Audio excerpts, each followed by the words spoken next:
അറിയാ ഇർഫാനെ ഒന്ന് വിളിച്ച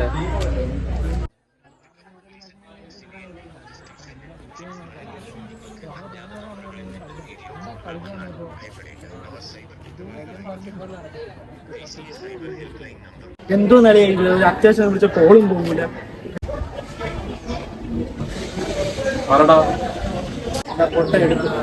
ഹലോ, ഇതൊക്കെ എന്തോ സൈബർ ക്രൈമോ മറ്റോ എന്തൊക്കെയോ പറയുന്നത്, എന്തോന്നുള്ളൂ.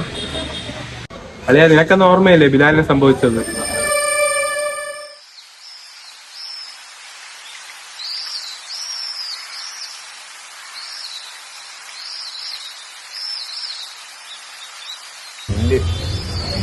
ബാലൻസ്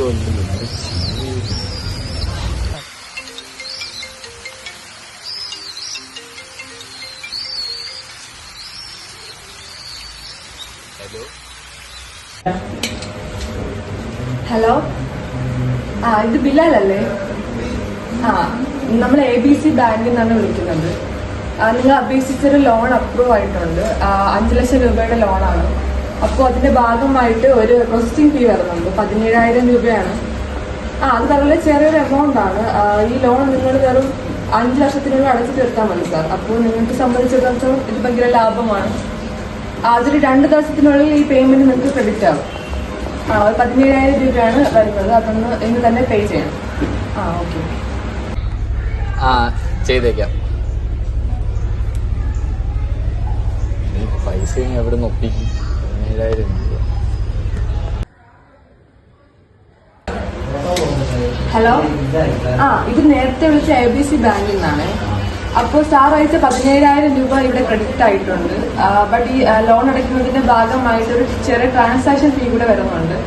അതുകൂടെ അടച്ചാൽ മാത്രമേ നമുക്ക് പൈസ ക്രെഡിറ്റ് ചെയ്യാൻ പറ്റത്തുള്ളൂ. അപ്പൊ അതൊരു 4,497 രൂപയാണ് വരുന്നത്. അതുകൂടി സാർ ഒന്ന് പേ ചെയ്യണം. Okay okay.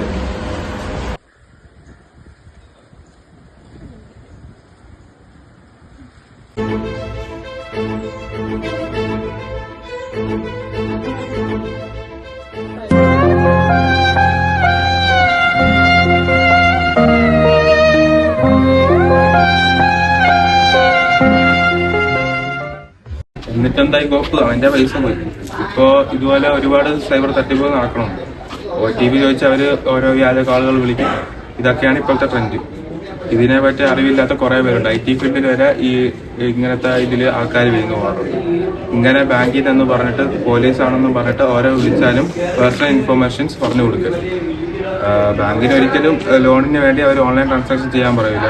OTP അവർ ചോദിച്ചാൽ പോലും നമ്മൾ ഷെയർ ചെയ്യരുത് മാക്സിമം. ഇനി അഥവാ ഇങ്ങനെ എന്തെങ്കിലും വീണ് പോയാൽ